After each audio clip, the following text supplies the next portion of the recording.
Hello, everyone, and welcome to another thought-provoking episode of Full Throttle here on Unprecedented TV.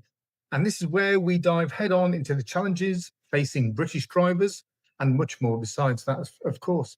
I'm Paul Naylor, Communication Director for the Alliance of British Drivers, and today we're talking with Ben Habib of Advance UK. Hello, and I'm Brian Gregory, Policy Director of the Alliance of British Drivers. Today, we're going to talk about net zero with Ben Habib. Net zero is a large mallet that's being used as the justification to hammer every one of us with a plethora of lifestyle restrictions, dismantle UK industry and the associated jobs, and transport us back to a feudal economy, but without agriculture, as all the arable land will be carpet bombed with wind turbines or solar arrays. But does science, as opposed to the science, justify all this in economic anarchy? Let's discuss this in detail with Ben Habib. So buckle up. This is Full Throttle. Hello, Ben. Ben, welcome. Thank you for joining us today. Yeah. Thank you for having me on. Yeah. So, would you like to open proceedings, Ben, by telling us a bit about yourself and Advance UK? Okay, so I'm relatively new to politics. I've been in politics since 2019. I entered the political fray in order to try and get Brexit over the line. I'm sad to report that I haven't succeeded. We might think that we've left the European Union, but actually we are very significantly still regulated by the EU, and indeed part of the United Kingdom has effectively been left behind in the European Union. The battles that we all fight on those of us who believe in a sovereign, independent United Kingdom, the battles we fight are very significantly influenced by our continued close association with the EU. We won't be able to deliver on the policies required to put British national interests first until we have properly left the EU. It is a prerequisite, including our borders, net zero, deregulating, buying British first, human rights law. Everything turns on our leaving the EU properly. And that's partly why Advance UK was set up, because there isn't a single political party, including Reform, that recognises that we haven't actually left. Farage, I think, in order to massage his own political legacy, is quite happy to say Brexit's been done. It just hasn't been done properly. No, actually, Brexit hasn't actually been done.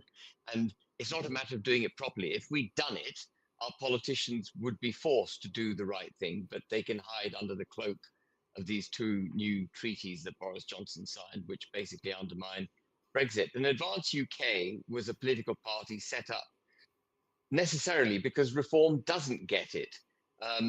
I can go into the reasons why Reform doesn't get it if you wish me to, but I think it's more instructive and more informative if I just explain that Advance UK is the party that so many hope Reform should have been. And at the heart of Advance UK is a belief that the United Kingdom should be proud, sovereign, and prosperous, and that our mission statement, if delivered through a policy framework, would yield that result. And our mission statement is very simple. It's something you would expect perhaps all political parties to adhere to, but they don't. They stand in opposition to just about everything I'm about to outline it as our mission statement. But essentially, our mission statement is the nation state of the United Kingdom of Great Britain and Northern Ireland in all its parts and for all its people. A promotion and reacquaintance of our constitution with its Christian roots, not just our Christian culture, but our constitutional Christianity, which has been so important, even though it's vacated the state. It's so important. It has been so important in guiding this country to, the greatness that we once had. Freedom of expression, freedom from indoctrination of our children, freedom to do what we wish to do, freedom to manage our cash the way we wish to manage it. Our democracy, which is so hijacked by international law and domestic quangos. We've got to reject the tentacles, as I've already touched on, of the EU, but also other supranational institutions in this country, and defang all the bureaucrats that have gained control of our democracy, and therefore undermined it through the bureaucracies such as the quangos and the bureaucracies such as Ofcom, OBR, etc. Yeah. And then the quaint old concept of equality under the law, which has been, in my view, set aside, uh, like so much else in this country, by diversity, equity, and inclusion, the progressive discrimination in favor of people from ethnic minorities, minority religious beliefs, sexual preferences, transgender ideology, all of that. That has undermined equality under the law. And we often talk about a criminal justice system that is two-tiered. Actually, we don't have a justice system. What we have is a legal system. It's not dispensing justice. Yeah. And all the things that I just touched on, nation state, Christian constitution, freedom, democracy, equality under the law, they're all interrelated. You can't deliver one without delivering on the others.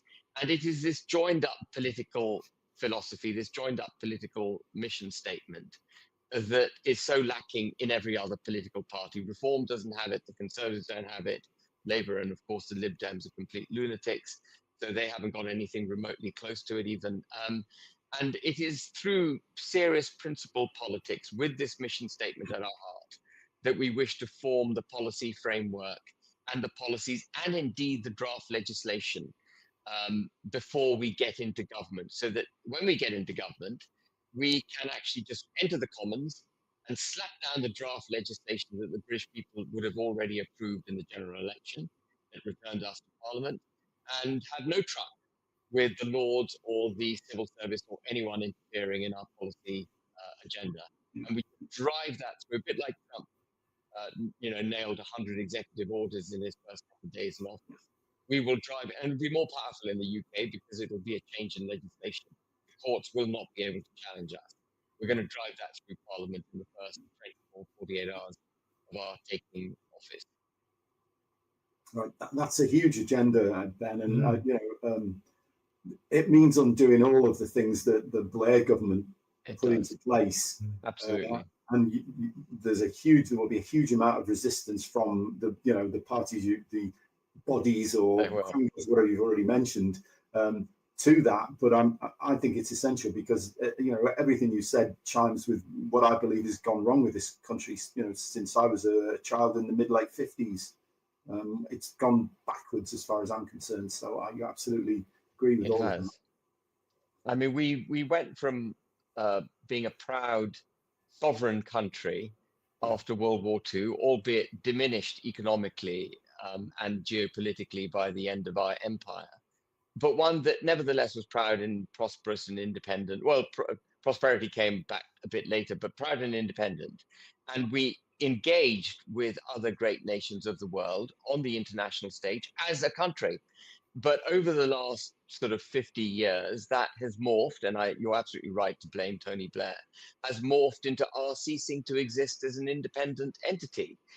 And we see this visibly. I don't want to go into detail because I'm sure you want to direct the conversation in the way you wish to. But we see this visibly by the taking down of our borders. You can't define a nation if it doesn't have borders which are enforced, and we don't have borders that are enforced. So by that very simple definition, we don't really exist anymore. Yeah. And I mean, certainly, we didn't seem to have any problems in fending off German invaders, 20 miles from our beaches, but we seem to be totally unable to stem the flow of, incomers that we know nothing about. We don't know their provenance or anything. It's an extraordinary state of affairs.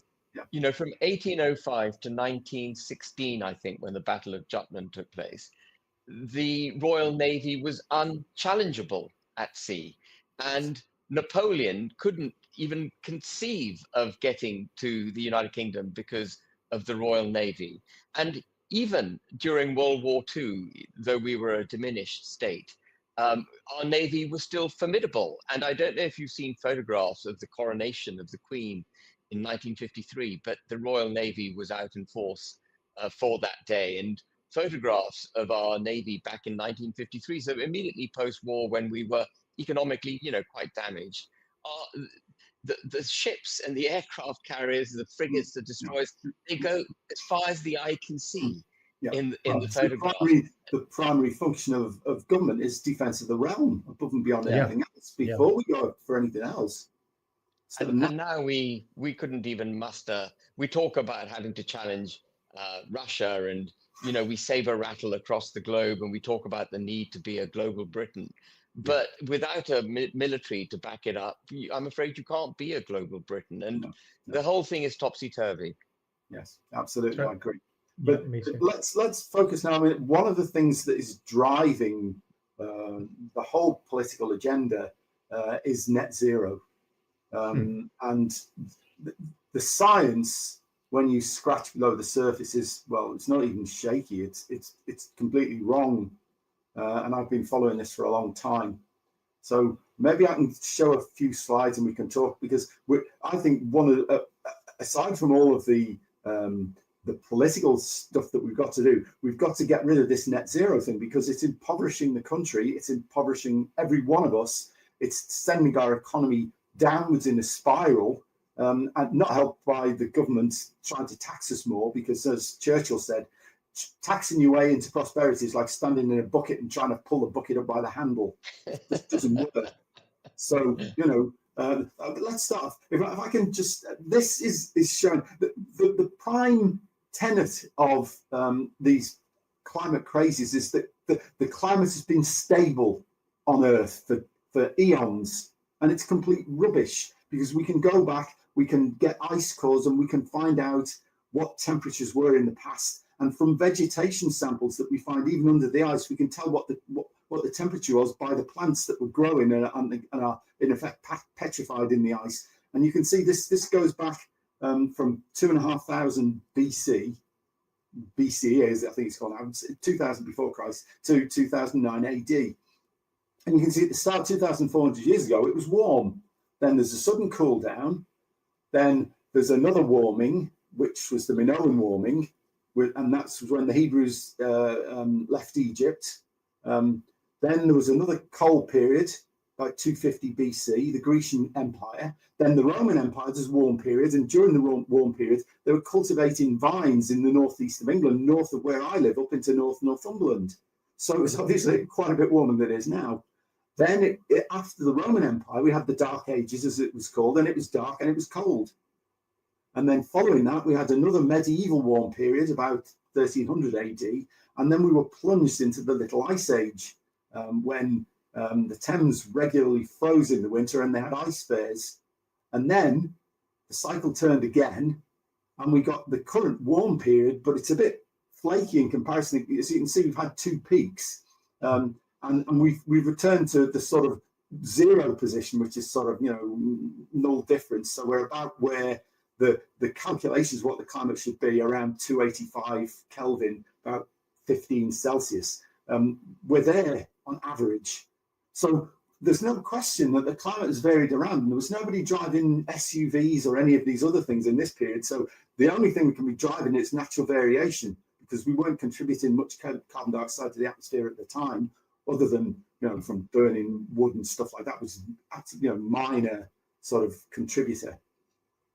But so if we go on to the next slide, Charlotte, please, slide 4. Oh, no, that's gone back the other way. Never mind. No, keep going, because they're just showing the same sort of thing.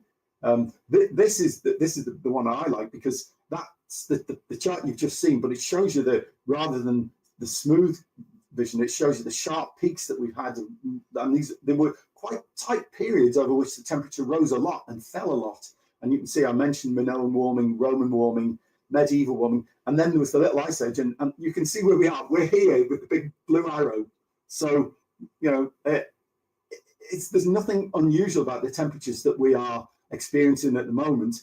And contrary to what the media say, there's no evidence of any increase in wildfires. If anything, wildfires have gone down. The seas aren't rising. In fact, these islands where Guterres, the UN General Secretary, is a maniac, was standing up to his knees in water, those islands are actually rising out of the sea. They're not losing area to ocean rise. They're gaining area because the land's being pushed up from underneath.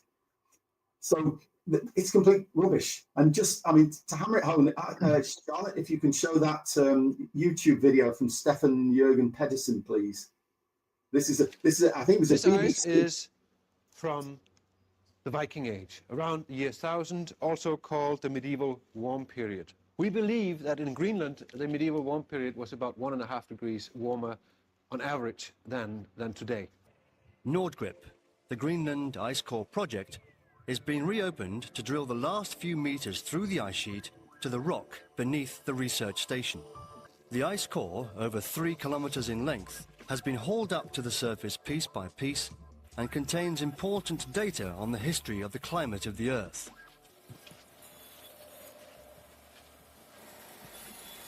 It bears the fingerprints of climatic conditions over more than 120,000 years. When we remove or drill the ice core, we leave a hole, and we insert a thermometer in the hole. We are able to map out the temperature through the 3-kilometer ice sheet. Now that temperature, if we do it precisely enough, a thousandth of a degree accuracy, then the ice has not forgotten how cold or warm it was on the surface at the time the snow fell. So, using those temperatures, we have been able to reconstruct the temperatures of the last 10,000 years.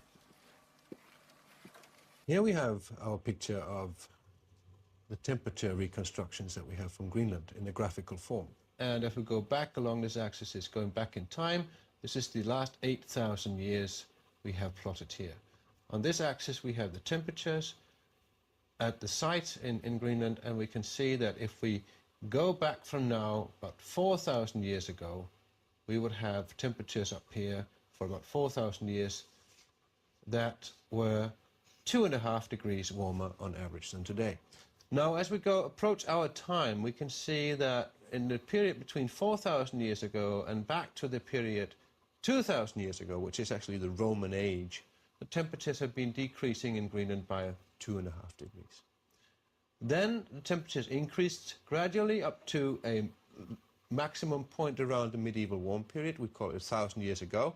And then temperatures declined and goes down to a minimum around 1650 AD, comes back up a little in the 18th century, and then around 1875 we have the lowest point in the last 8,000 years, right here, and that matches exactly the time when meteorological observations started.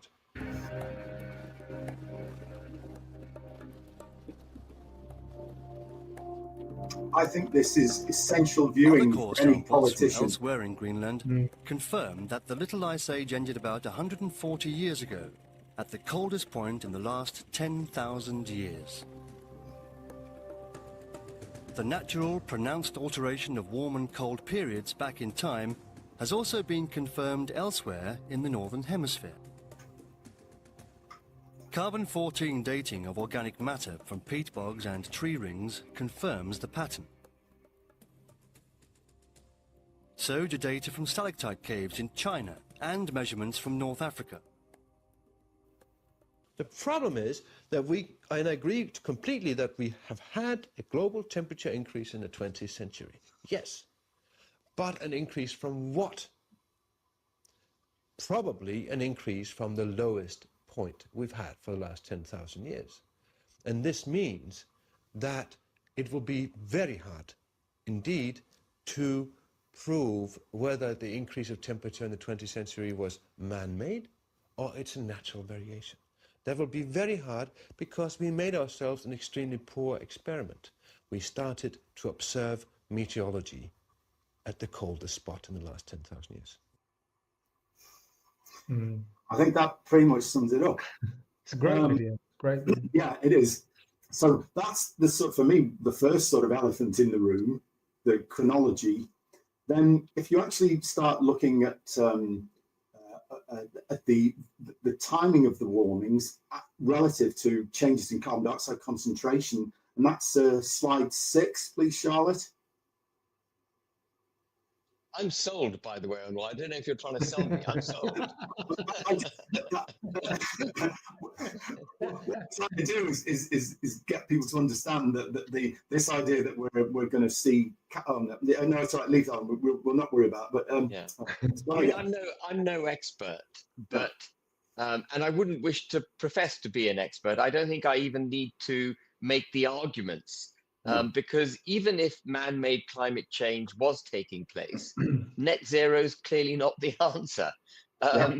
You know, the whole thing is madness. But of course, by the way, I don't know when you were at before this show started. You kindly mentioned, Brian, that you were at St Catherine's. You did chemistry at St Catherine's, Oxford. Well, I did natural sciences, which is the Cambridge equivalent. Yes, yeah. Well, what's natural sciences? Chemistry. Mine was natural sciences. I'm probably one of the few people that's got a BA in chemistry. Right, and I specialize in chemistry too. And one of the things that I learned very early on in my time in science is that most systems tend to try and self-balance. I mean, I'm not saying that you can assume this to be the case for every system, but no system would exist as a system if it didn't self-correct. It would cease to exist pretty damn quickly. And the Earth has been around, what, 4 billion years, and it has supported life for what, the last, you'd have to tell me, few 100 million years minimum. Few 100 million years, I think that's about right. You'd have to correct me if I got my facts wrong. But it's only been able to do that because it tends to stability. And I think the arguments being made by those who fear we're about to burn up in a ball of fire are basically arguing that our system is out of kilter and our system will not self-correct. You have to buy those two things. And I don't buy them because they're just plainly not evidenced by anything that's gone before, which we're all of us familiar.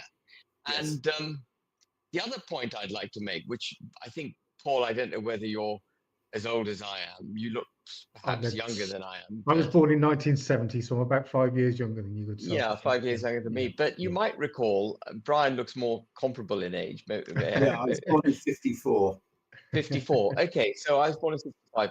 You will definitely remember, Brian, that in the 70s, people used to talk about us going into the world going into a second ice age. Yes.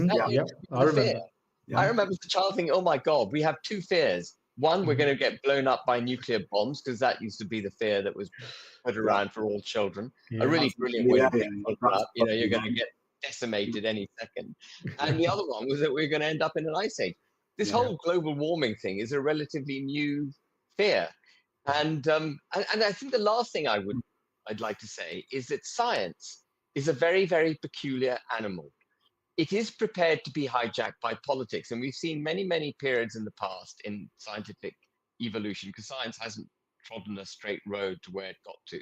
It's had many, ups and downs itself. It's been prone to manipulation.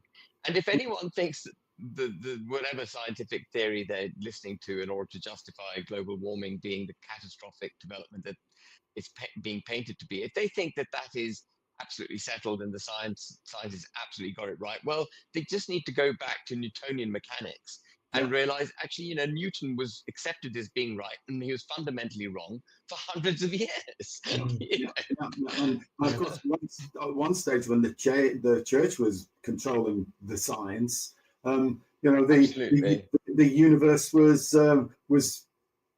what do they call it? Where the universe revolved around the Earth was, we were a geocentric universe. And the sun revolved around it. And of course, at points, Da Vinci and the other guy, Copernicus, were threatened with all sorts of horrendous penalties for saying, as people like you and I are now, because we just won't buy this catastrophe theory. And I saw Bridget Phillipson, who is the education secretary for Labour. That's probably at least paradoxical title, almost certainly self-contradictory. She's now she's brought in a new syllabus which is going to teach children about climate change. It's also going to teach them about how to spot fake news, which is basically going to be more indoctrination of our children. But she's going to teach them about climate change. So they're not even going to have the opportunity to think themselves on the issue. They're going to be indoctrinated. And I think that's one of the worst developments in following on from the Blair era, because when I went to university, they taught us how to think, not what to think. Absolutely. Well, Yeah. they tried God and the bomb to put fear into people's hearts. Then try someone else Yeah. now, haven't they? Yeah, Yeah. absolutely. Yeah, it's true. I mean, I think you can certainly prove from the science that the amount of carbon dioxide in the atmosphere is about 0.04%, and the human contribution to that is 3.5% of 0.04%. So it's not very much at all. And the other thing is that the warming effect from carbon dioxide is logarithmically declining. Yeah. So And you can keep pumping it in. It's not going to make much difference. And so the equilibrium climate sensitivity, as they call it, what's the effect of doubling CO2? Well, the estimates that they started with were about 5 degrees Celsius, but now they're down to anywhere between half a degree and a quarter of a degree for every doubling of CO2. So if you doubled from 400 to 800, you might get half to a quarter of a degree. And if you doubled it from 800 to 1600, you might get another half or quarter of a degree. So, and we haven't got enough accessible carbon in the ecosystem, because aquatic life, it actually absorbs carbon dioxide and uses it to form the shells of these mollusks. And when they die, of course, they sink to the bottom of the ocean. And under the huge pressures there, they get compacted down into carboniferous rock. And once it's there, we can't get it, because you'd have to go down there, dig it out, and then calcine it to gain the carbon dioxide. Yeah. So the whole thing is insane. But from any kind of economic perspective, it's insane. We in the UK now produce. Oh yes. Oh, thank you for putting this up. I don't know if you've seen this, Ben, but there's a document or a website called UK Fires, FIRES. Yeah. And UK Fires is an organisation that was of Cambridge, Oxford, and I think University College London academics who were asked, how can we get to net zero and what have we got to do? And it was £5 million of public money was used to fund this, ivory tower academics. And the key things to pull out of it are there will be no commercial flying by 2050. All the major airports will be closed, so you can forget your package holiday. Commercial shipping will be finished, so we won't be able to import or export anything, and you certainly won't be able to go on a cruise. That's right out of the window. And then fossil fuels, no fossil fuels will be used. The huge problem with that, they don't seem to understand, there's about 6,000 products derived from fossil fuels that we rely on for everything, including antibiotics, medical appliances, fuels, fuels, of course. Plastics, exactly. We just can't do without. And nobody seems fertilizer. Absolutely, fertilizer. The whole thing is just completely insane. But this is the playbook that government is quietly working to, covertly, without using it. They're either bloody stupid or they're hijacked by some force, aren't they? And I mean, I'm not into conspiracy theories, but they're doing a damn good job at destroying the country. Yeah, absolutely. And the industry that I was involved in, which was titanium pigments, the factory where I used to work is just up the road in Hartlepool. And apparently, because of the way the energy costs are going, the owners, which were Huntsman and Venator, have sold out to the Chinese. And the Chinese are moving into the plant, presumably will asset strip it, take any technology that's advantageous over to China and shut the place down. And that's been the picture that's been going on for quite a while now, and it's insane. We're de-industrializing the United Kingdom. We talked a bit about the military at the beginning. We can't even begin to have a proper military if we de-industrialize and get rid of our energy independence. How the hell are we going to fight Russia? Starmer's desperate for a scrap with Russia. Well, a bit of energy would be helpful. Yeah, certainly would. But dispatchable, reliable energy, not renewables. Because quite. It's unreliable. It's an insane policy. They're just mad. They're mad. They're mad. Yeah.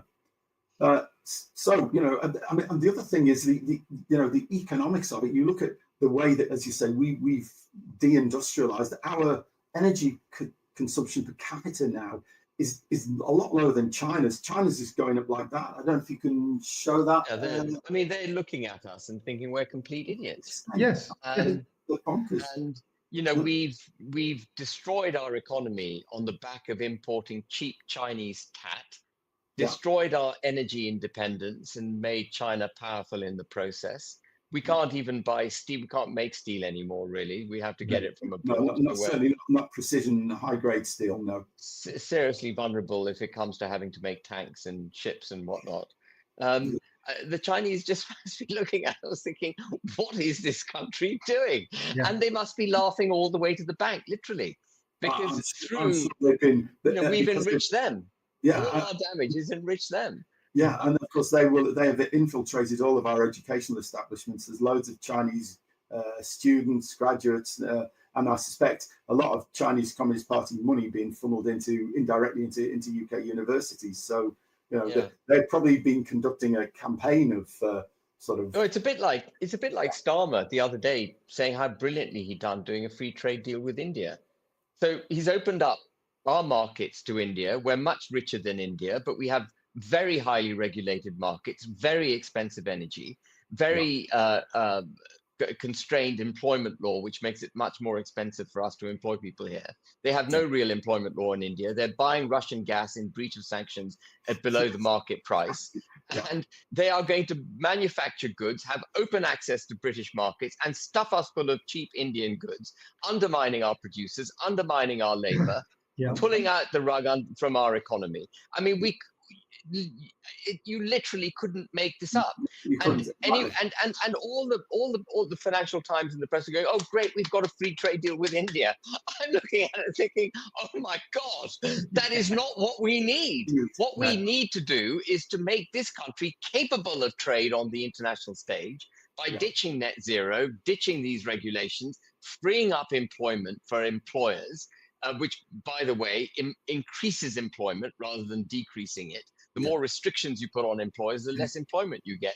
It's a bit like tax in the way that you describe tax. Exactly. You're not going to get employers to employ people if you make it bloody expensive for them to do it. And so on and so forth. So we're doing everything to damage this country. And yet the voices like yours and mine, who wish to do what is so commonsensically obviously the right thing to do, are absolutely vilified.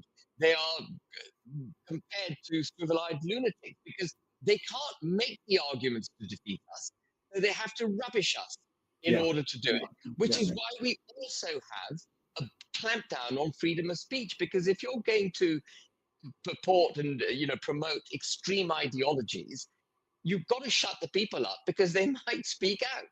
That's why we're seeing our freedom of speech so hijacked. Yes. Sorry, I've gone ahead of the discussion. Because again, all of this stuff about DEI and the rest of it is actually being used to, as you say, count the law so that we're not equal under the law. It's the system's completely broken. And the Equality Act does anything but make us equal. Yeah, exactly. It discriminates against the majority, and that's why so many people are getting so angry about this whole thing. It all has to go. The whole lot has to go. Yeah.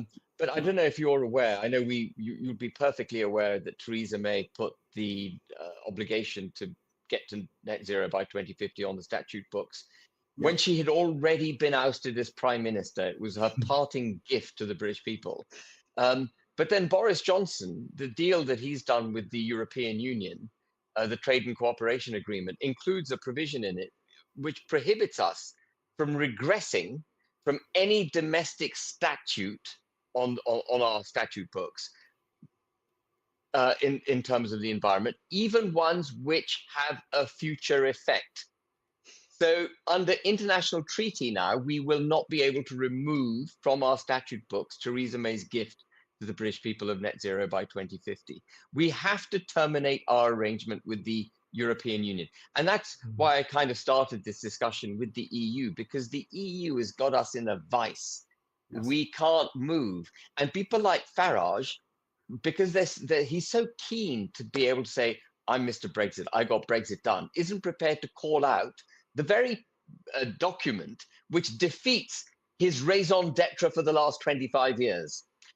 And that's why a party like Advance has to exist, because we've got to be brave. And we're not that brave. It's just common sense. A minor bit of courage would enable any individual to call this out. We've got to have that minor bit of courage to say what's what. Yeah, absolutely. Yeah. But as you say, they're trying to make it progressively more and more difficult to actually have common sense discussions about energy policy or anything. And we've had Catherine Porter on this program. I don't know if Catherine, she is absolutely brilliant. She's very good, but for reasons that are not clear to me, she's still a member of the Conservative Party. I can't understand the thinking going on there. Well, yeah, okay, yeah. Keep on the subject of energy policy. She can, basically. I totally agree, because I think the Conservative. Well, as George Galloway said, the Green Blob. He said what was it? Two cheeks of the same bottom, basically. The Conservatives and Labour, and you can't actually shove a cigarette paper into the. Between the two cheeks of the bottom. I can't just like Catherine's, because she's a very clever lady, but very supremely bright. Because I believe the Green Blob is very dangerous, because they just legitimise all this rubbish that's coming from the EU, and they don't make any attempt to gainsay it or to oppose it. Tell you, but we're talking to Anne Widdecombe later in the week, and we ended. Give her my love. We will. Yeah. Another fantastic lady, but for reasons that are not clear to me, still wed to reform. Tell her to get a decent political party. I'll have a chat. We're going to try and talk to her about road safety, and that was the last that bit's been spliced from the other document. Right. I would say so. I mean, I think you basically told us anyway, Ben.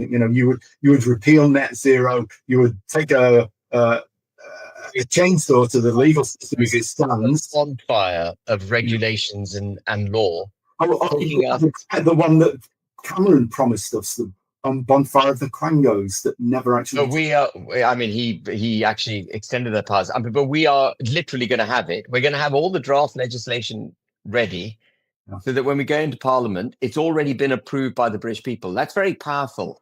It's not just a set of woolly drafted manifesto pledges.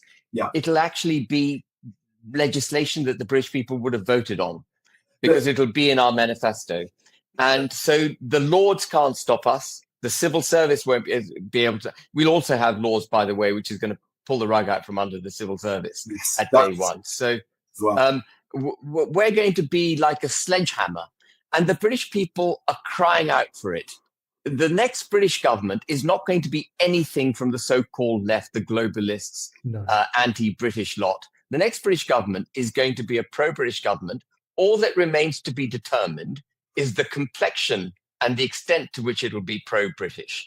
And I hope that Advance UK is that government, because we will be able to do exactly what's required. The Conservative Party, as much as they say they're pro-British, aren't. They're still part of the unit party in my mind. And Farage doesn't know whether he's coming or going. He hasn't really got a clue about life. So we do need, he may wear Union flag socks. That's about as serious as it gets in terms of his political philosophy. So we do need an Advance UK government. And I hope you two gents are sold on this, the way you try to sell me on climate change. I hope you're sold on Advance UK, and you will join straight up, and you will get your families and their relations and your colleagues and everyone else to sign up. Please do it. Okay. One last question, though, Ben.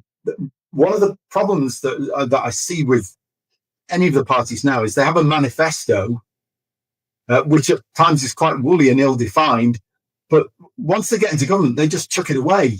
And my view is that if you have a manifesto, you have to stick to the pledges by law. Absolutely. I think it should be. Well, that's why we're going. That's also partly why we're going to have the draft legislation there. There will be no wriggle room. It won't be that we said, oh, we'll do this, but actually we've kind of half done it. We will have the draft legislation. So the British people, gents like yourself and others, will be able to pick up our manifesto, click on the addenda, because it'll probably be online, and look at the draft legislation which will give effect to the policies. And we will simply go into Parliament, and we'll have no ability to vary it ourselves, because you would have approved it.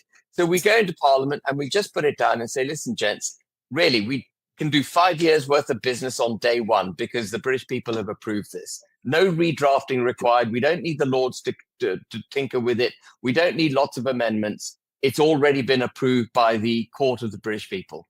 And that's going to be so powerful. It's never been done in British politics No. before. It sounds extremely powerful. I would ask that at some point we can, outside of this discussion, I've got very strong views on road safety and how it's being conducted in the UK. I'd be happy to take that offline with you to discuss that. Yeah, please do. It's going completely wrong because the key things that cause accidents are not being addressed. It's being misdirected to make money, basically, and not save lives. I'm sure. So that's for another time. Yes, it is for another time indeed. But I would like to have that discussion with you. Absolutely, yes. Well, thank you ever so much for your time. It's been brilliant. It's enjoyable, interesting, well, intriguing. Yes, so we will be following, and I would like to, invite you back in the future to see how things are going. Come on. And just to remind your viewers, the last decent prime minister we had was a chemist. Yes, she was. You're quite right. You're quite right. It was. It's a good place to finish up. Brilliant. Thank you, Ben. That was really good. Thank you. Thank you. All the best. Thank you.